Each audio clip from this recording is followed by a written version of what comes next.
Lord Krishna preaches the gospel of freedom from grief to grieved Arjuna and says, Shri Bhagavan Uvacha Ashochan Anvashocastvam Pragyavadascha Bhashase Gatasu Nagata Suscha Nanu Shochanti Panditaha.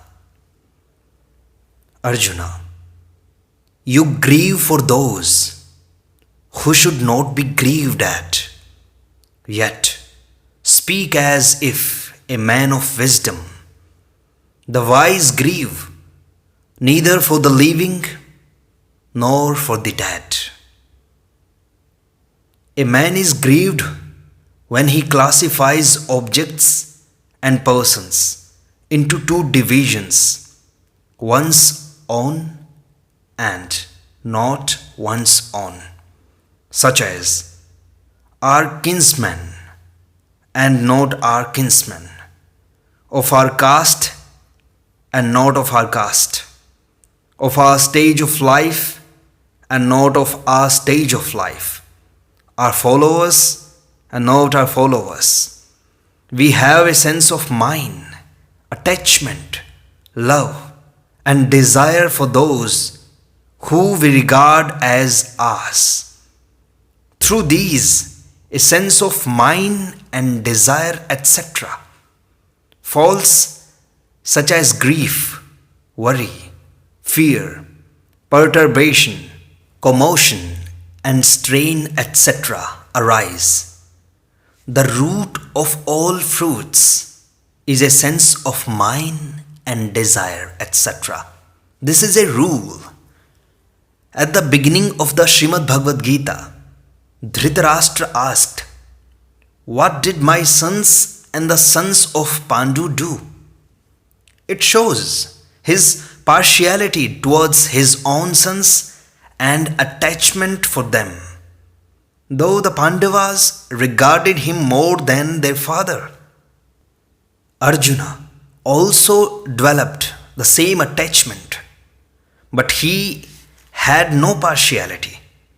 He was impartial, and so he uses the terms seeing all these relations, and how can we by killing our own kinsmen be happy?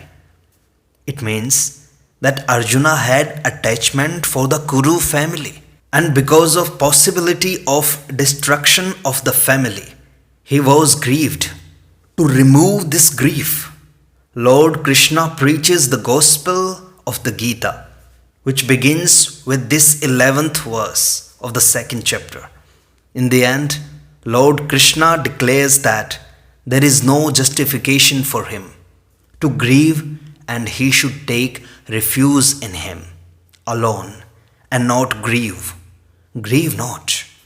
The reason is that dependence on the world leads to grief, while supreme or exclusive devotion to the Lord leads to the state which is free from faults such as grief and worry, etc.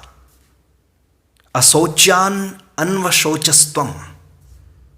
There are two things in the world, real and unreal, the soul and the body. Both of these are not to be grieved at, as the real is imperishable and therefore should not be grieved for, and the unreal is bound to perish, as it is perishing every moment. So, it should not be grieved at. It means that these are grieved at only because of ignorance or lack of discrimination. Whatever circumstances in the form of birth, death, profit, loss, etc., a man finds himself in are a result of his fate, his previous actions. It is sheer ignorance to feel happy or sad in those favorable or unfavorable circumstances, because these are transient. The Lord Krishna says, Prajnavadascha bhashase. On the one hand, you speak words of wisdom, but on the other hand, you grieve. It shows that you are merely talking tall.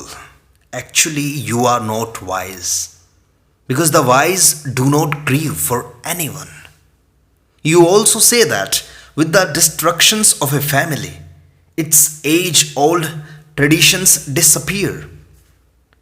Women become depraved, and there ensues an intermixture of castes, which leads to hell, and deprived of the ritual offerings of rice balls and water.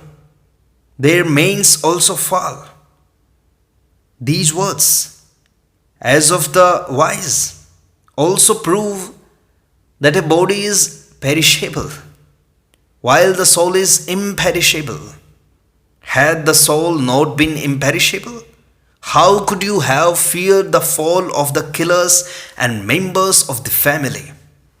Further, you would not have worried about the fall of Manus.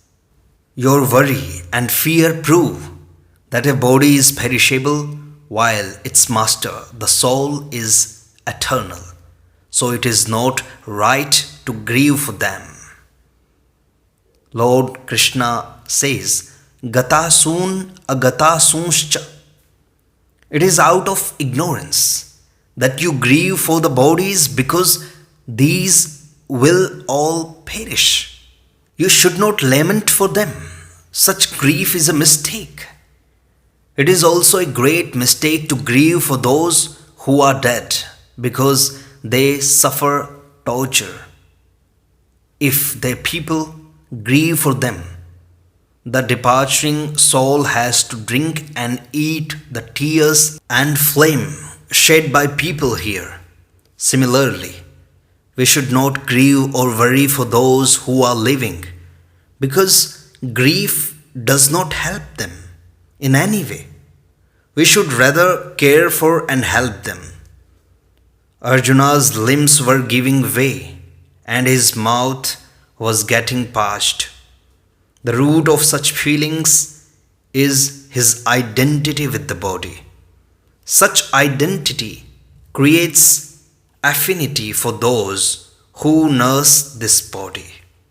That affinity gives birth to grief and worry in thinking of their death. So one is grieved, worried, and sad after thinking of those who are living as well as those who are dead. One is grieved about the dead because deprived of the ritual offerings of rice balls and water, the Manas have a downfall. And he is worried about the living ones because they are arrayed on the battlefield, staking their lives and property. Both types of worries relate to their bodies, so they are of the same character. Instead of grieving for those who are dead, we should offer ritual water and rice bowl, etc., because it is our duty. Similarly, we should make arrangement to care for those who are living. So we should give a serious thought to it, which enables us to understand our duty, while worry destroys the power of thinking. Lord Krishna says, Nanu shochanti panditaha. Discrimination between the real and the unreal is called panda, wisdom, and one who has developed discrimination is known as pandita, wise. Such wise men do not grieve, because they can discriminate between the real and the unreal, the imperishable self, the soul, and the perishable body. Grief arises only when the unreal is accepted as real, that is, when there is a desire to maintain the body forever. For the real, there is no grief or worry at all.